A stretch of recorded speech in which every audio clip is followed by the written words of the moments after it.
টোটালটাই রাজনীতি হচ্ছে। বিজেপি তৃণমূল মিলে এসআইআর কে সামনে রেখে এবং এর ফ্রন্ট ফেজে ইলেকশন কমিশনকে রেখে পুরো পলিটিক্স করছে, বাইনারি পলিটিক্স। 2021 নির্বাচনের বৈতরণী পার করেছিল সিএ এনআরসি।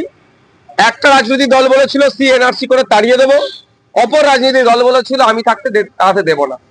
ঠিক এই 2026 আর কোনো ইস্যু নাই বিজেপি এবং তৃণমূলের কাছে। সেই ইস্যু যখন না এসআইআর কে ইস্যু করতে চাইছে।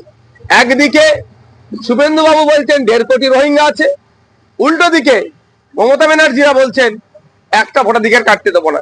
কিন্তু প্রশ্ন এখানে, যেভাবে ভুড়ি ভুড়ি নোটিশ এসে সাধারণ মানুষকে হয়রানি করা হচ্ছে, হয়রানি বন্ধের জন্য কি কি পদক্ষেপ রাজ্য সরকার নিচ্ছে সেটা জানানো হোক।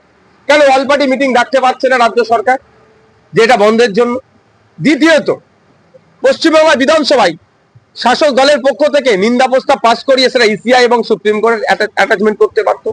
তৃতীয়ত, সব থেকে বড় জিনিস, আমরা যারা হয়রানি হচ্ছি তার একটা সিংহভাগ নামের মিসম্যাচ বা স্পেলিং মিস্টেক এই কারণে হচ্ছে। এটা শুধুমাত্র কম্পিউটারকে এআই কে ব্যবহার করার জন্য হচ্ছে। সেক্ষেত্রে নির্বাচন কমিশন 1000 কম্পিউটার অপারেটর চেয়েছিল, রাজ্য সরকার সেটাকে প্রোভাইড করেনি। ইভেন সেটার টেন্ডার ফেন্ডার দেখার পরেও ফিনান্সে আটকে আছে। কত খরচ হতো? 4000 কোটি টাকা। 10,000 টাকা করে যদি কন্ট্রাকচুয়াল 4 মাসের জন্য রাখতো, 4000 কোটি টাকা খরচ হতো। যেখানে দ্রুততার সাথে এসআইআর করার জন্য প্রায় 90,000 অফিসার রাজ্য সরকার দিচ্ছে, প্রায় 250 কোটি টাকা বরাদ্দ করছে যারা এসআইআর করবেন তাদের টিমকে দেওয়ার জন্য।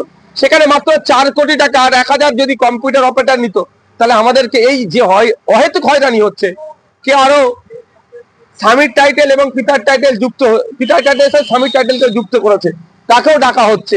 এই ডাকগুলোকে হয়তো হতো না, কিন্তু আমরা কি দেখছি, এটাকে টোটালি রাজনৈতিকরণ করা হচ্ছে। রাজনীতিকরণের ফাঁদে পড়ে বিজেপি এবং তৃণমূলের ফাঁদে নির্বাচন কমিশনকে সামনে রেখে পশ্চিমবাংলার সহজ সরল সাদাসিধে গরিব খেটে খাওয়া মানুষ থেকে শুরু করে রেপুটেটেড আইকনিক ব্যক্তিরাও আজকে এই হয়রানির শিকার হচ্ছে।